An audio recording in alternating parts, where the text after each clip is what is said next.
Hello and welcome to Creativity Conversations. This is episode 14 and I am delighted to be speaking today with Lorna Davis. Lorna, welcome. Thanks. Hi, Nina. And for those of you who haven't been on this call before, I started it because I was really interested in having people get a different understanding about the nature of creativity. So we have had some amazing conversations, and the way this one is going to roll is that Lorna and I are going to be chatting for about half an hour, and then we will open it up to any of the listeners on the call. And you can ask your questions or share your comments or observations then. So right now I'm going to read Lorna's bio. Lorna is a leader, coach, and speaker. Her TED Talk on radical interdependence has had over 2 million views. That's pretty amazing. Lorna has served as president of multinational consumer goods companies for over 20 years in Danone, Kraft, and Mondelez. She's been a key leader in Danone's purpose journey and is a global ambassador for the B Corp movement. In 2017, Lorna served as CEO and chairwoman of Danone North America, where she established that $6 billion entity as a public benefit corporation and achieved B Corp status in 2018, making it the largest B Corp in the world. Lorna was a member of the global board of Electrolux for 6 years and is now a member of the social mission board of Seventh Generation, the integrity board of Sir Kensington, both companies owned by Unilever, the advisory board of Radical Impact, and the board of B Lab Global. And Lorna is also now a coach. Her current interests and priorities are in 3 areas, which we'll talk about later: purpose and business, which means combining financial metrics with social and environmental measures, women and their leadership challenges, and wildlife recovery, especially rhinos. So Lorna, so good to have you here. Thank you. Good to be here. We've got lots to talk about. So you and I met in, I think it was 2018, and Michael Neal's Creating the Impossible. Yep, I think so. I think that was it. So I've got a lot of questions for you about creativity. And before we talk about Michael's CTI program, how would you define creativity and how do you see its role in your life?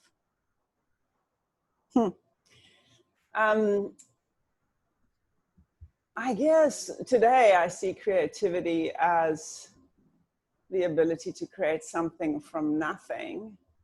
And if you had asked me this question a few years ago, I would have come with one of those pat answers like, oh, I'm not creative. Because I thought pretty much everything that I did was derivative. I never sort of valued myself as being creative. I never valued creativity much in my world. Now I see everyone's creative, and I'm certainly creative. And the ability to, the world is just constantly creating and generating. So I don't have a really neat answer, except that that's as good as I got. That's pretty good to be. So let's talk about, if we can, your CTI project, because that seemed to be quite a creative project that involved some serendipity and just following the breadcrumbs. And it seemed like it was something a little different than the way you would normally go after something. Yes. So CTI is short for Creating the Impossible, and it's a project run by Michael Neal that I don't even really know why I signed up, but it seemed like a good idea, which is kind of how I see the world working these days. And you had to pick something that had less than 20% chance of success, that made you gasp, grin, or giggle. And that was a completely foreign concept to me. You know, I came from the world of goals and, kind of odds and, being specific and being held to account. This idea of sort of randomly just sort of lurching at something that may or may not come off. In fact, it was designed to not come off. It seemed like a really, new idea. And so the idea that occurred to me was, I thought, completely insane and totally impossible. So I have been friends for a long time with a man who lives in Central Park.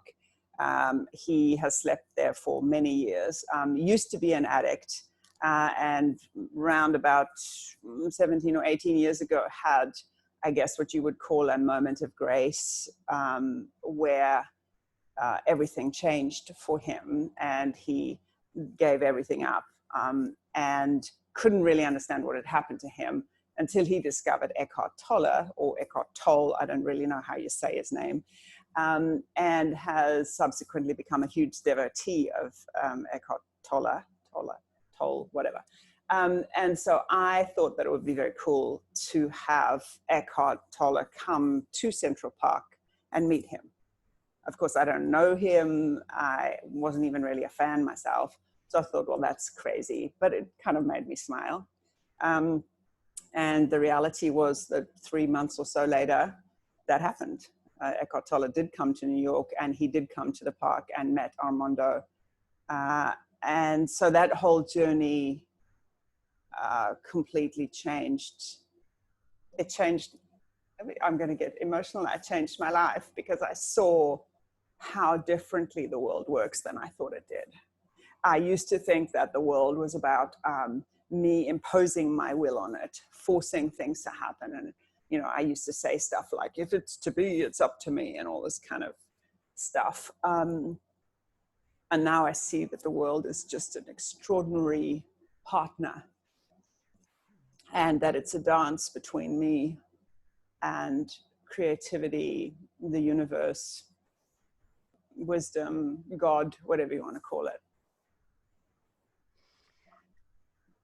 So what do you do with that huge change in your worldview? How is your life different now? Well, first of all, I cry a lot in wonder, really, whereas I used to kind of keep it neat and buttoned up. I think it's been a gradual process. You know, I'm a big fan of David Whyte, the poet. And he has a poem called The Road Beckoning. And he did a webinar series last month or the month before that I attended. And he said something that really made sense to me.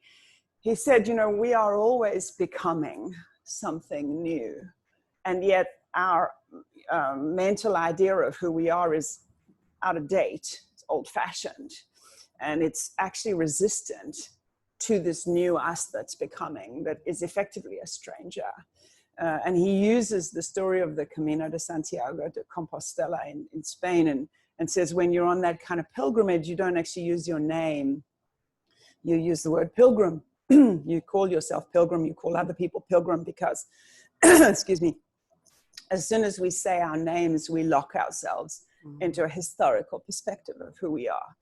And so what I've noticed over these last few years is a gradual shifting from the sort of attachment that I had to all of my, you know, that whole bio thing you read is like, you know, I used to think that was what I was. That's what I am. It's not what I am at all. It's a bunch of things that I did. But who I am is emerging all the time. And it surprises me. And sometimes that makes me uncomfortable because I kind of have this fantasy that I'm supposed to be stable and consistent and whatever. But fact is, I'm not. In this moment, I have no clue what I'm going to say next. When I look at you, you are a completely new human than the one that I have in my mind that you should or could be. And so the more comfortable I get with that idea, the more alive my world seems, the more joyful my world seems. So yeah, everything's changed. And sometimes my old identity of myself or my old idea of myself gets a little unsettled by that, but it gets over itself, you know? Yeah, well, that's really beautiful. Is there, when you had that experience with Armando and you were just, I know a little bit about it because we were in conversation during that. So you just let ideas come to you. I mean, it didn't seem like you did any trying to figure it out or planning in advance. You just kind of threw spaghetti at the wall. Well, I'd love to say it was as neat as that. It wasn't quite as kind of creative as that, because, you know, I've had years of, like I said, being disciplined and planning. But I noticed there was something about the fact that I didn't think I would do it, so that freed me. And what I noticed is that every time I tried to muscle it, it was like, the best way for me to describe it, Nina, is it was like a thread of, like a spider's thread. And every time I tried to muscle it, force it, push it, take credit for it, because that was a big thing, you know, aren't I? You know, I would feel it was like the thread started to bend and threatened breaking. And as soon as I dropped that and did exactly what you're suggesting, threw spaghetti at the wall, sort of followed notions, random sort of curiosities, things moved. And they moved unpredictably. They moved at a speed that I never would have imagined. They moved in a way I would never have imagined. But they unfolded. They kind of flowered, you know. But I noticed the tension between me wanting to push it and very important, this wanting to take credit. You know, I wanted to be important. I wanted to be able to say, you know, that this old me, you know, wanted to be able to say, look what I did. And now when I look at it, I mean, it wouldn't have happened if I hadn't done something. So it's not like I lay on the couch and ate Doritos and watched television and then it just happened. I mean, I did something, but a little bit of this and a little bit of that. And then the universe kind of joined me. And I also, you know, obviously there were a lot of other people in this process. You know, I speak in my TED talk about interdependence. You know, if I look at the critical individuals that picked up threads that I dropped on Facebook or in conversations that kind of wanted to help me.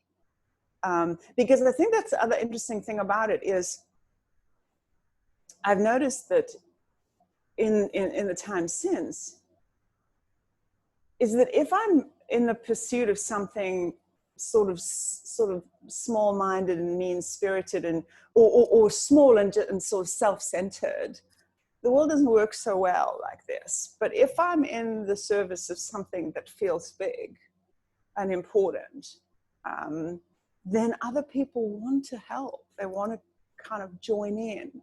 So it feels very different from the way that I used to operate and in a way that I could have imagined operating. It seems like a number of things that you did in the process of making that happen were just, they seemed random. Yeah.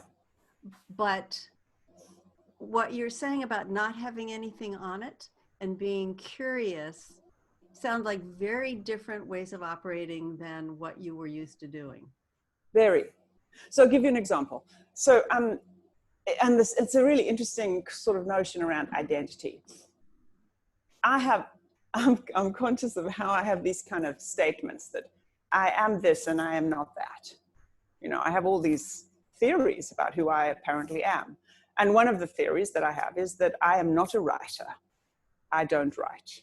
I don't know how to write. I'm not interested in writing. I have a whole litany of stories about my lack of ability to write. I mean, who cares? But I did. But it's somewhere along the process, relatively early on, I realized that I needed to have something to explain who Armando is. Because how can I explain this, you know, homeless guy sleeping on a bench in Central Park that loves Eckhart Tolle? It's a ridiculous story. So I randomly landed up in front of my computer, apparently writing. Because of course I landed up writing a story about who he was, which then found its way to Eckhart Tolle's first publisher and blah, blah, blah. So the process of writing wasn't about me being a writer. It was the fact that something apparently needed to get written in order for something to actually happen. And so then writing occurred. And so I feel like that's sort of how it's been a lot. There were lots of other little things like that, but a lot of things since then. And I noticed how opinionated I am and how opinionated my clients are about what they are and are not and can and cannot do. But if something needs to be done in service of something, apparently it gets done, even if we are not supposed to be good at it or not supposed to be capable of it. Yes. It's kind of Supposed intriguing. to be, right? Yeah, exactly. We were talking the other day about, this is a little bit of a jump, but about creativity and the issues of vulnerability versus polish, because I think that's what's included in what you just described. You weren't looking to create a polished piece. You were in service of something bigger than your ego. Yes. Oh, this is such an interesting question, Nina, because I don't really know what I think about this, but I'll tell you what I see so far. So when I did my TED Talk, which, by the way, I mean, if you'd said to me, you're going to be doing a TED Talk, I would have gone, hell no. I mean, it was never in my plan. But apparently, I landed up doing a TED Talk. And one of the things that the TED people tell you is really you've got two choices here. You either effectively wing it, and you don't really like totally wing it, but you have your headings and you kind of make it up around headings, which is how most of us, certainly how I've made speeches my whole life. And the other alternative is you learn the thing off by heart.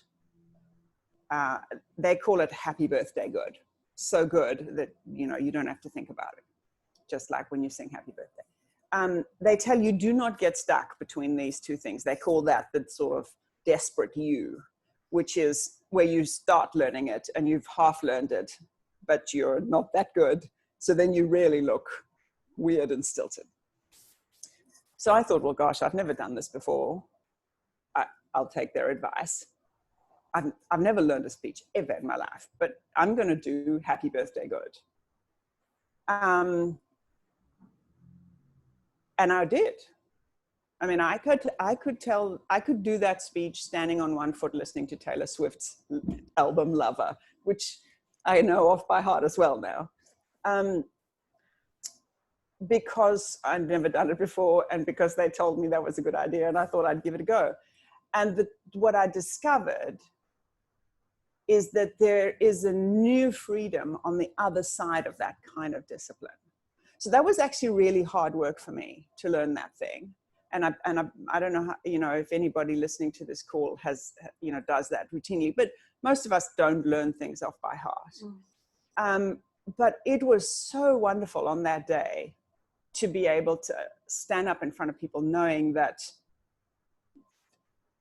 I mean, I didn't have to think about it. I really did know that speech.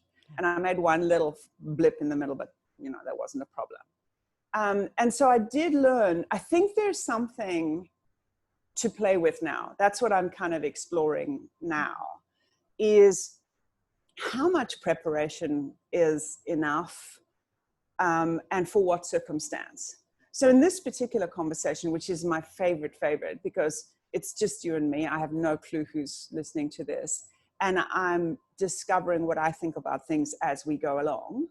I think it's great, and it's in service of you, and it's in service of what you're trying to do. But I'm doing a paid keynote address in a couple of months to a big organization.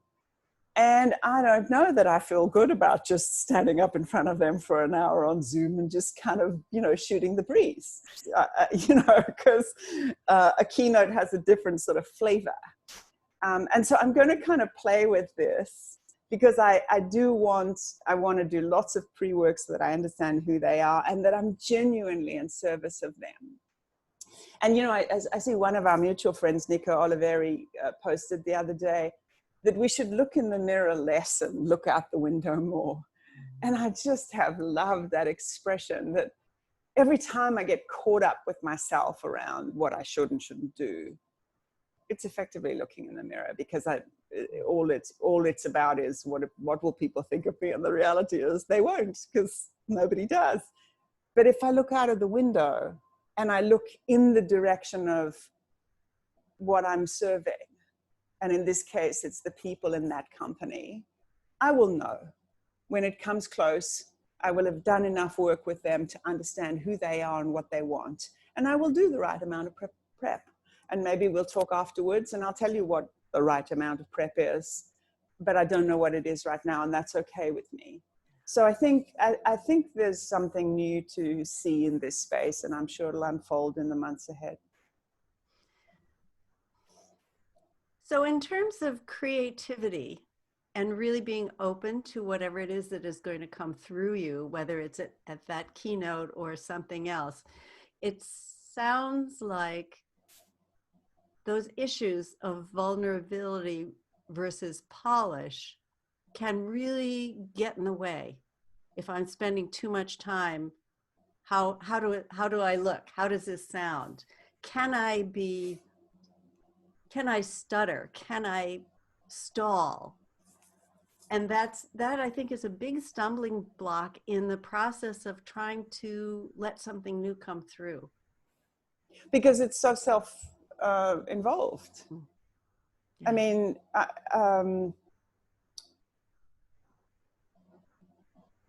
the privilege of having human beings listen to us say anything is a privilege, and it's all about them. And so if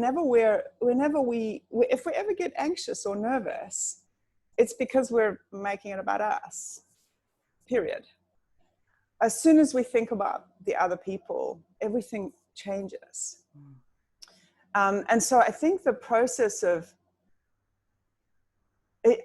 I feel like a real baby in the area of vulnerability, like a little toddler in that area of creativity, because it's such a new space for me. But it strikes me that people whose lives are about sharing their creations, which is what your life is about. I mean, right behind you is your offerings to the world. It's the most vulnerable thing that you can do as a human. And it is such a gift to us. And so your ability to serve us is directly related to your ability your willingness to be vulnerable. And I'm starting to see that about myself, but only starting, because it like I said, it feels such a new space. But clearly exciting and much more wide open than what you were used to doing. Yeah, I mean, in retrospect now, if anybody ever wonders if I'm actually South African, just listen to that "yeah" that sneaks out every now and then. I used to be so afraid of I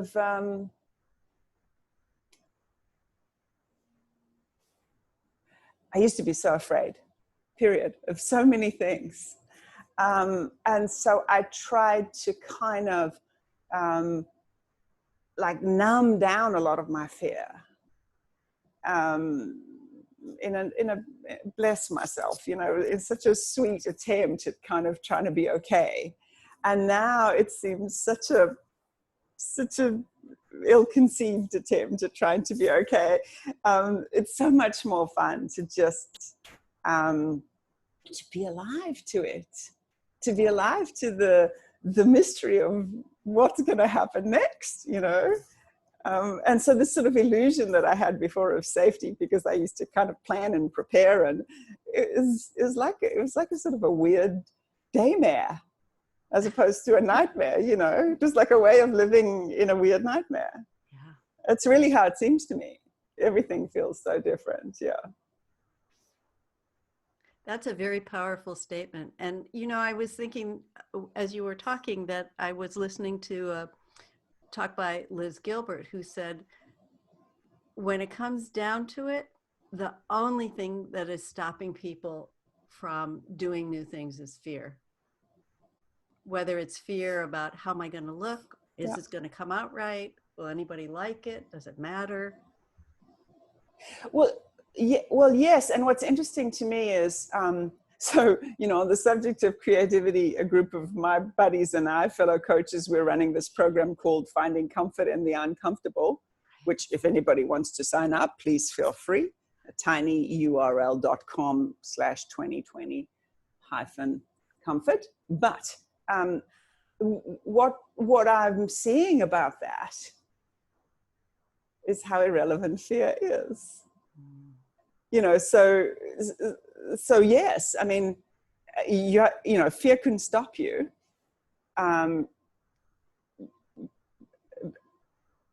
But don't expect to not feel fear, because fear is like part of the game, right? So about half an hour ago, before our call, I suddenly felt anxious.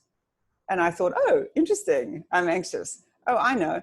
I have to do some work on my Rhino project. So how about I do the work on the Rhino project, because I can fit that in before the call.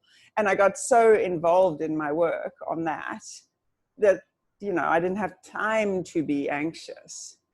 And it's like, yeah, I mean, fear is just part of the game, and discomfort is part of the game, but it doesn't need to stop us. So the thing, again, when I love Liz Gilbert, the thing that I find myself being so sad that I or other people might not do something because of something as small as fear. It's like, oh, no, why would we do that? Because then you deprive the world of your gifts. It's like if you said, I'm too afraid to show that beautiful picture on my right with the woman with, I don't know what she's got, planets or whatever around her. Are they planets? I've decided they're planets. Could be. Yeah. And so if you said you were too afraid to show us, we wouldn't get to see it. Wouldn't that be terrible? So yeah, I think fear is just part of the game. It's not a big deal. So you've actually been on both sides of that. So you know what it's like to be constrained by fear, and Sure. you know what it's like to acknowledge it, but not let it be driving the bus. Yeah, and I think we all, I mean, if there isn't anybody in this call who hasn't felt fear constrain them, it's part of being human. And one of the reasons that I'm so passionate about collaboration and interdependence is because it's a great way of sort of setting yourself up for support when you get into your little bumpy bits. So if there's a group of you working together on something, if you have a little fear blip, you got a group of people around you who have got enough momentum, and then before you know it, you've kind of moved on and the fear's just dissipated. I find it easier to navigate the sort of ebbs and flows of my own weird overthinking when I've got a bunch of other people on the bus with me, Right. Tell us about your Rhino project, because that wasn't something that was on your radar for very long, was it? All of a sudden it became a possibility and you started tracking that, if you don't mind the pun. Well, actually it has been on my radar for a long time. Glennon Doyle says that your point of action should be where your heart breaks. And it appears that I'm probably going to cry again, and I should always have tissues with me, it seems. The poaching of rhinos breaks my heart, and has for many, many years, since I first fell in love with rhinos as a young girl in South Africa. And so, in fact, my Creating the Impossible project last year was to stop rhino poaching. There are 3 rhinos a day who are killed because of their horn, because there are people in particularly China and Vietnam who value rhino horn. And so I do think that choosing something that just breaks your heart is a really great place to lean in, because there's so much energy and passion that's available to you. And so I decided that I would lean in there because it means so much to me. but I was also kind of curious because I didn't know anything about it, and I didn't have any credibility at all. And so it was a great way to experiment with my view that radical collaboration or radical interdependence is a powerful mechanism for making change in the world. And so it's been a really fascinating journey. And I'll give you the punchline first and then just, give you a few points. So I started the journey at the beginning of last year, researching, asking questions, watching documentaries that made me, lie in the fetal position under my bed for 2 days, 2 weeks, 2 months at a time, and then realizing I didn't want to do that, and just experimenting. As I speak today, I've created a rhino charity in collaboration with a very well-established wildlife conservation organization called Wildlife Conservation Network. And we have already given away $830,000 in grants in this last 6 months because of COVID causing a lot of big drop in income for many of the places where rhinos live because of tourism and because of COVID. And so in fact, we've given away the money before we launched the project. It only sort of became official last month. And it's been a fantastic lesson in working collaboratively with people in a space that I have so little understanding and so little credibility in. And it has the same sort of quality of the Armando project in the, I could tell you how we got the 830,000 and who did what, but it was the most peculiar set of random connections between people that said, if you do this, I'll do that, and how about that, and no, not that, but yes, that. And it's been so humbling because so much of my, I used to pretend that I was collaborative, but actually, when I was the CEO of a company, I mean, it's easy to be collaborative when, you've got so much power. It can look like collaboration, but it's actually just, it's just another version of exerting your will. In this case, it's not like that. So it's been very, very humbling and really very touching to me that we've now got these 9 projects. We can see our way to another 4 projects. And I've learned so much about people doing amazing work on the ground. So yeah, that's what's been happening in Rhino Land. And so I'm very excited. I spend a lot of my time on that project. So before I open the floor up to people who are on the call with us, I'm curious how you see the unfolding of creativity in collaboration rather, I was going to say, than individually, but then I was going to stop myself because it's never really individually. It's always dependent on other people. But when you're specifically working with a group of other people, how is creativity, the expression of it, different than if you are creating something pretty much on your own? Well, I guess the answer to the question is in a way simple for me because I don't think I've ever created anything on my own, ever. I don't know how to. I don't think. So for me,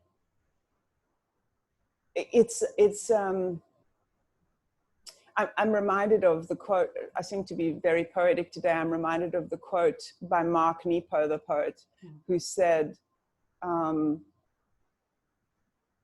something like, there's something precious about the ability to lean in and listen and be changed by what you hear.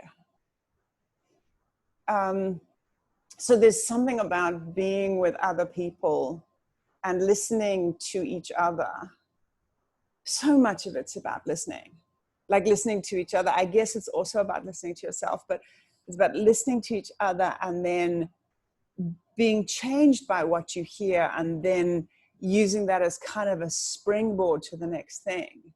And every time I feel myself being in pain or being resistant, it's because I don't want to be changed by what I'm hearing. So, I was in a Rhino meeting this week, and, one of the people started saying something and I didn't agree, and I could feel myself, my hands went like this and I didn't agree. And as soon as I don't agree, my ears shut down and the creative process shuts down. And what am I doing? Just defending some opinion that I generally ill-conceived, ill-researched opinion, because I appear to have, as I said, opinions about everything. And as soon as I noticed myself doing that, I kind of caught myself and softened. And then I leaned in and she was saying something completely different from the thing that I thought she was saying. Completely different. And something really, really interesting that led us somewhere else very different.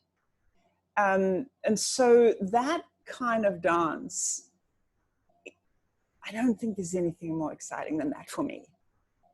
The idea of, in a way, and I'm projecting, walking into a studio like you do and with a piece of paper and going, I wonder what I'm going to create today. I'm not there yet. I can't even begin to imagine that. But the idea of getting on a call or in a room, one day we'll be in a room with people again, with people and seeing what are we going to create together. I can't think of anything more exciting because of that endless dance of movement and listening. But I do think that this question of it comes back to, in a way, the very first thing I said in this conversation. Willing to be a different person at the end of an hour with people than I was at the beginning has changed everything.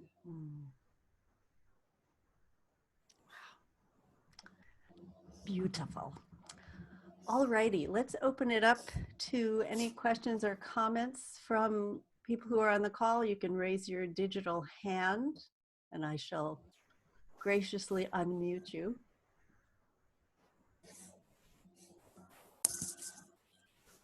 Let's go to Gary. Hello, Gary. Hello, darling. Hi, Gary. I still get to call you that. Hello, Lorna. How are you? I'm well. How are you? I'm well You too. call her darling too, Yeah, that's true. I could. You look like the guy from Star Trek. Which guy's that? I don't know, but with the you look like you're wearing the Star Trek uniform. Oh, I promise I'm not. But I bet Nikon likes the sound of that. No, I'm really not. You said something a minute ago that I really found interesting, and you were talking about you having been changed by what you were seeing, and the very precise and stringent goal setting and stuff sort of started to fall away, if I understood you right. And I'm just curious what you've seen about opportunities that you weren't able to see when you were in that blinder sort of condition of, yeah, got to go right there and that's the only place I'm going. I'd love to hear you talk about that.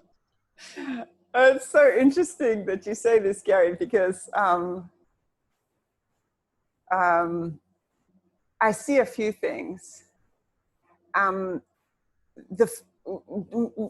say two specifically. The first is all of my goals were what I will call, and what Michael calls, I think, an in order to goal. And I always had like, I'm going to achieve my sales budget of X ... in order to get promoted, get my bonus, will increase market share, make the boss happy. There was always an in order to.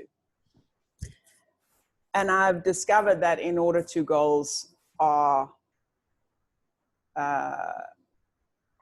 dull, boring, and there's no there, because I always made that up, like that something would be at the end of something, and that it was just invented.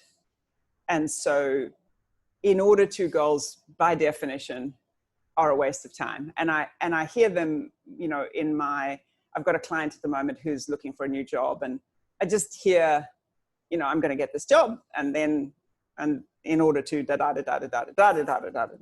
none of which is true. And so disconnecting what might or might not be a good job, might or might not be fun, from what she has decided is going to come from that, is the interesting conversation to be had. And so that's certainly the conversation that I have with myself a lot about goals. And the second thing is, and maybe it's connected to the first, but I'm just not very imaginative. So when I think of a goal, like I think they were called SMART, measurable, yes, specific, measurable, accountable, something and something. I mean, as soon as I constrain a goal into something that I can measure and is likely to be achieved, it's generally not worth doing. Like, why would I bother? Because it's a tiny little thing that my little baby human brain has decided that I can do.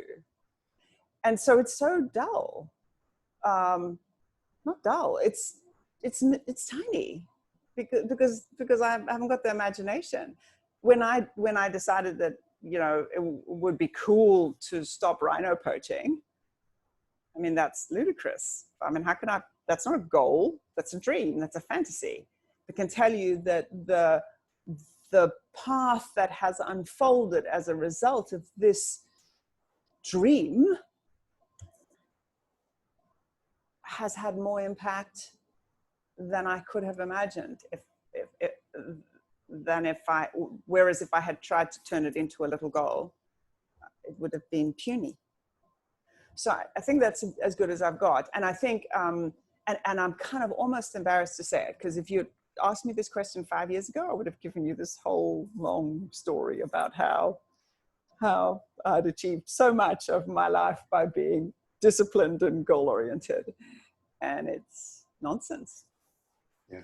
When you constraining the goals the way you talked about them, it just drains the inspiration out of them. There's Totally. nothing to be inspired by that. No, even, I mean, not only can you not inspire anyone else, you can't even inspire yourself, to your point, right? I mean, yeah. So yeah, that's what I got there. Thank you. That's great. Nice to see you. You too. So it sounds like what you've been metamorphosizing into is a whole, if that's a word, is a creative lifestyle. And not, I don't mean that in necessarily an artistic sense, but creativity is always dancing around that question of what wants to happen next. What else can we do with this? You know, what else is possible, which is a different lifestyle than the way most people live, which is very controlled, very predictable, very safe. And everything that you're sharing today is really about just jettisoning that and going into new territory, which is what creativity, innovation, new ideas, problem solving is all about.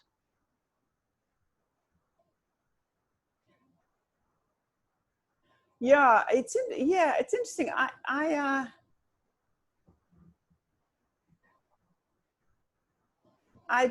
see it. I don't know, but I'll give it my best shot, because I don't feel like I've jettisoned anything particularly. I just feel like I'm on a completely different planet. Do you know what I mean? So it's like, to your point about what wants to happen next, the notion that life is living me rather than me living my life, and it really did feel like that, it feels very real to me. And I was thinking about it while I was doing yoga yesterday, that when you do yoga, pushing your feet into the ground counterintuitively gives you more height in a standing pose. I was doing a triangle pose. which I don't do very well, but I try. And there was something about the idea of pushing down to lift up that inspires me. So the more I kind of ground into the life that is already flowing through me, the more things appear to appear. So it just feels like a completely different world. And you know, earlier on when I was saying to you that it's like waking up from a nightmare, I do feel like I spent, you know, 60 years, so probably 58, because I think I started to wake up a couple of years ago, but let's say close to 60 years, thinking that life happened one way, me winning it, getting it right, beating it, fixing it. And now I go, wow, that's amazing. What that's amazing that I lived like that. Now it's like life is coursing through me from the underneath, from my feet up, and I don't know what's going to happen next. And I don't even I do not call this process creative, because it's just like it's not even a word that really I resonate with particularly, but it feels alive and interesting. And so I think by your definition, it's obviously creative. It's the only source of creativity, really. Well, just in the gesture that you were using of the difference between the fist and the closed hand and the open hand, the listening, the leaning in. Yeah. Wow, really different. Yeah, and I do think there's something else that is touching to me and has been touching for me with my clients, is just resting in the knowing that it's all okay.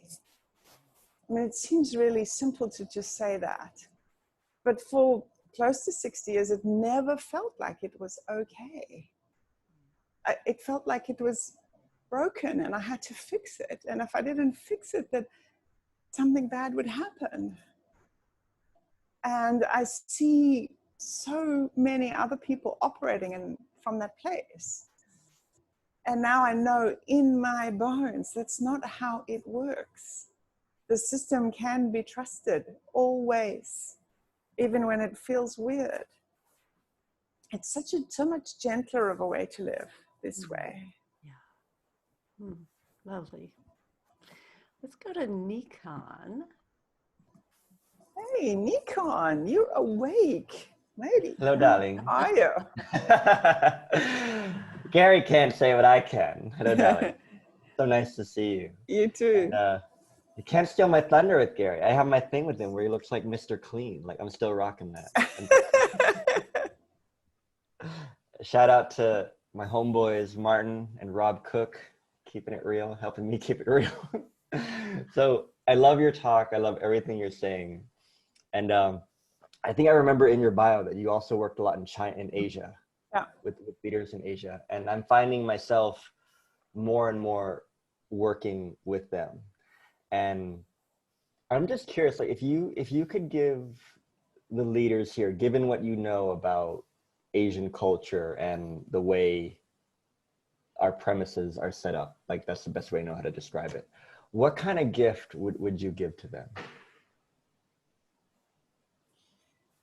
So I lived in China for 6 years, in Shanghai, and there's no doubt that my time in China radically changed me. And it radically changed me for a number of reasons, but the two that come to my mind are the first, that I was so vulnerable to the people around me because I couldn't speak the language and I didn't understand the culture at all.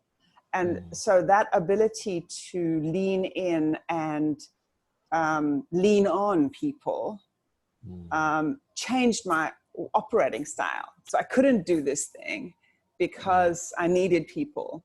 And so I needed to help. I needed their help in a different way.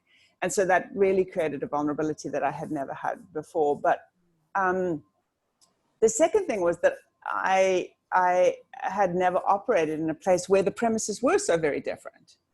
You know, and the whole notion of morality, of the relationship between the government and the people in the country, I mean, it's completely different. So I think I think one of the things that is misleading in China is, you know, in my first few years, I used to sort of look at the surface of things. And, you know, there were those big rallies, and, you know, I had 10,000 people in my company, and we used to do these big, you know, these huge events and these big speeches and everything.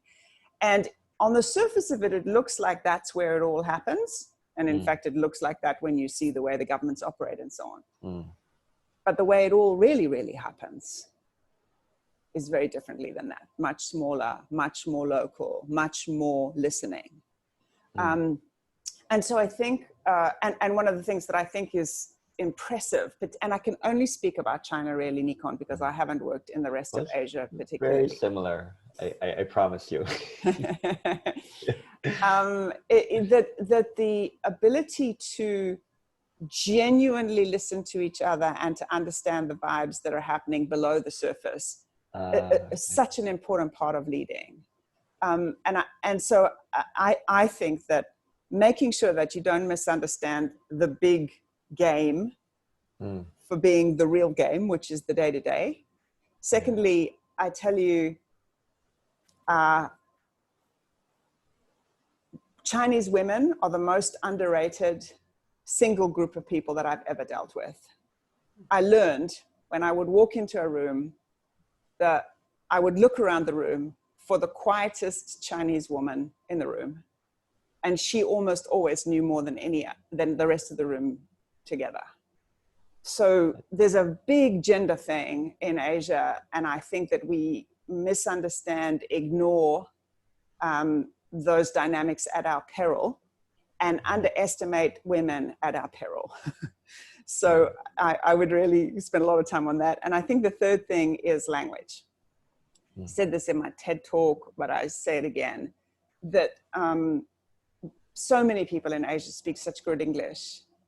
And in the translation into English, they play a Western game that is not an authentic, genuine local game.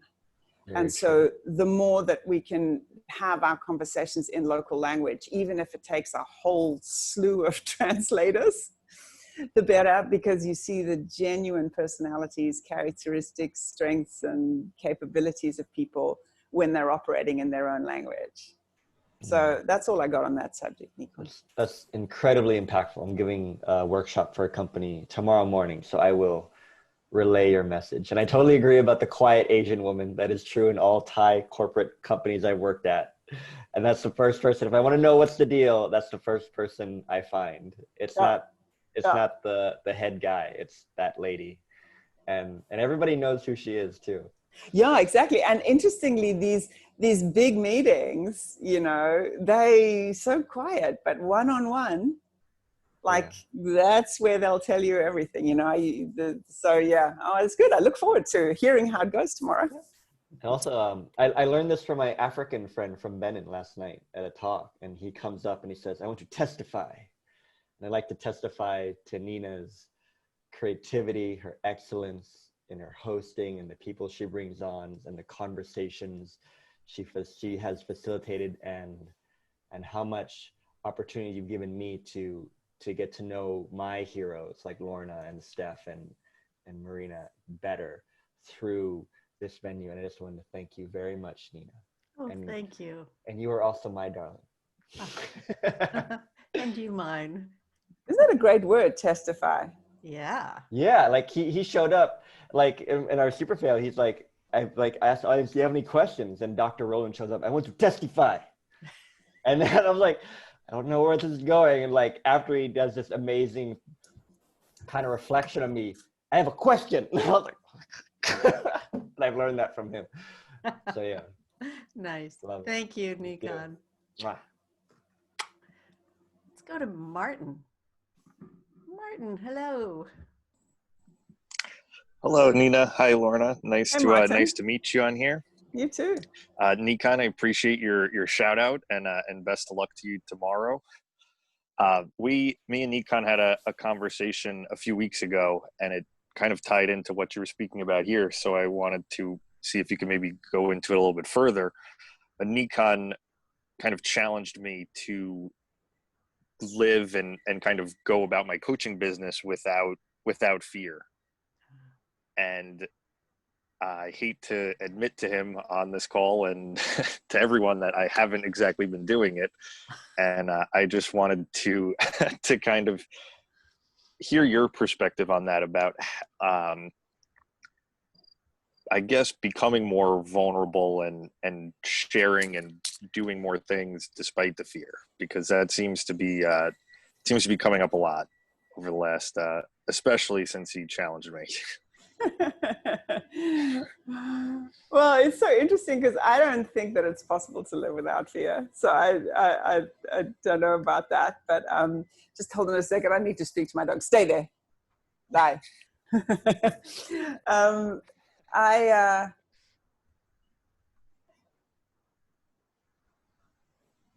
The way that it seems to me, Martin, is when I hang out in spaces that matter a lot to me, my fear becomes just an irrelevant thing that happens every now and then. So if I take, the rhino thing, or if I take the subject of interdependence, or if I take the fact that people are living in a kind of a made up reality that's causing them pain, that really matters to me. And so when I feel fear, to have it stop me impact that seems to be odd. Like, why would I do that? Because it matters so much to me. So I think that's the one thing is hanging out with other people, hanging out in subjects that matter. That's first thing. And the second thing is other people. I said it earlier on the call.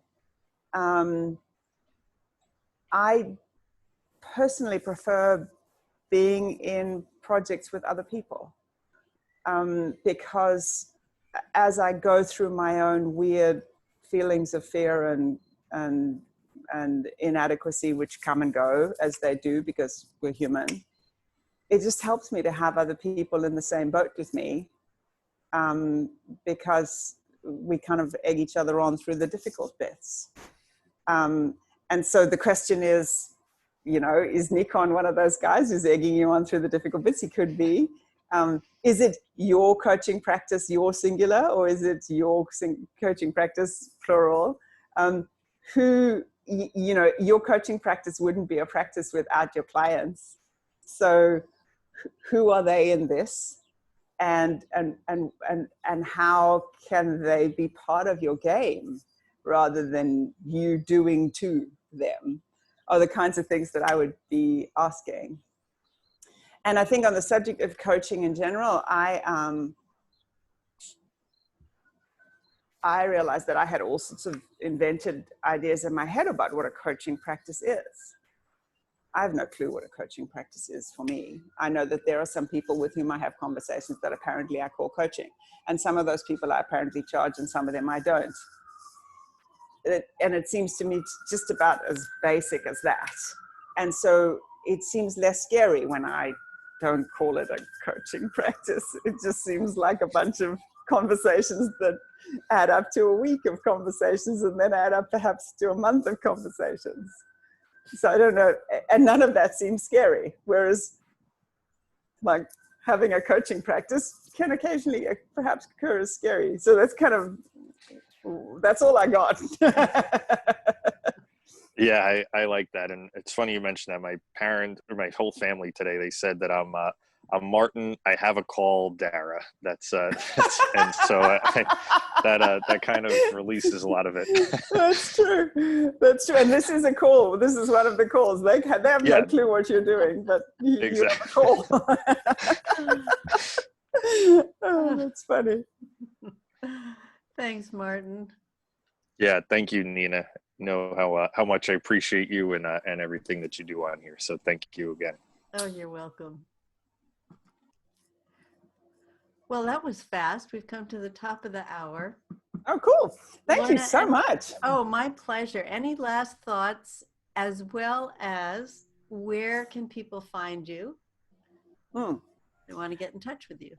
Oh, cool. So, so anybody who wants to join our workshop that's starting tomorrow, it's 6 weeks, every Saturday afternoon. It's pay as much as you want, tinyurl.com/2020-comfort. That's if you want to hang out with, amongst other people, Rob Cook. I know that Rob's on this call. I don't know who else is on this call. To explore comfort and discomfort, that'd be great. You can find me at lornadavis.net, which is my website.